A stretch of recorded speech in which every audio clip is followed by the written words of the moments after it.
Okay. Ito siya, oh. Malaking fall in well. Cute, no?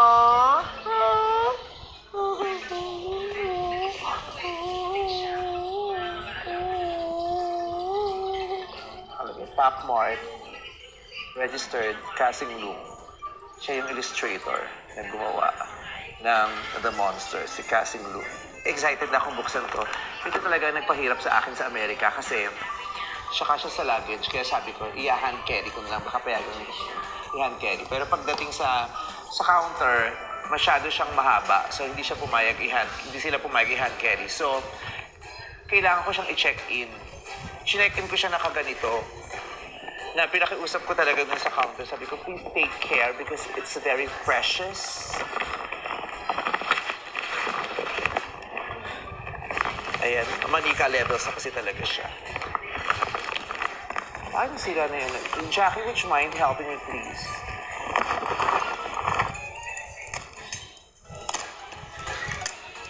Ayan, siya si Zimomo. The Monsters, Zimomo. Zimomo is the leader of the Lababu tribe. Pero meron ding tribe na Zimomo.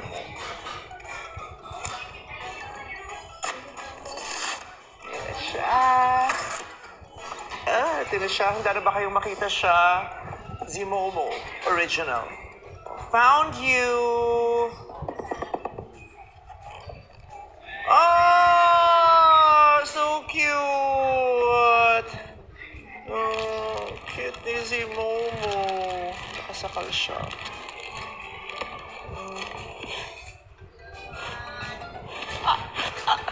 Ganito yung mga kaya kong manika. Hindi ko kayang manika yung mga tao na manika, yung mga babae na may mata na manika, na pag hindi yung gumaganon, hindi ko kaya.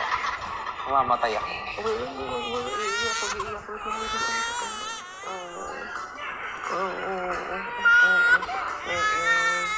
Ang cute ng si Momo na yan. Ang cute ng si Momo na yan. Cute ng si Momo na yan. Ng si Momo na yan. Ang gagawin mata nito. Oh my God! Kasi meron akong bagong dog. Giant poodle siya. Regalo siya sa akin. Bigay siya sa akin ni Neil at saka ni Angel Locsin. Kasi, when Chip-In passed on, sobrang akong lungkot. Si Chip-In ay regalo sa akin ng mga kaibigan ko nung birthday ko. Isa doon si Angel Locsin. Kaya nung nalaman niyang nawala na si Chip-In, at alam niya malungkot ako. Kapapanganak lang nung aso niya. So yung isa, binigay niya sa akin. Wala pang name. Ay, naku, parang pwede ko siyang pangalan ng Zimeme. Zimeme? Kasi kahawig niya. Punta nga tayo wala pa siyang name eh. Diba? Look, oh. Parang pareho kayo ng hair. Wala pa siyang name. Papangalanan lang kita ng Zimomo. Gusto mo na ba yon? Ikaw na lang si Zimomo. Oh. Mamaya magpi-play tayo. Wait lang, ha? So, there. So, ito po yung mga bagong dumadagdag sa kaligayahan ng buhay ko. Ang aking mga labubus, ang aking mga labubu babies. So there, sana naaliw po kayo na pinakilala ko sila sa inyo. Sana natuwa kayo. Sana nakitan kayo sa kanila.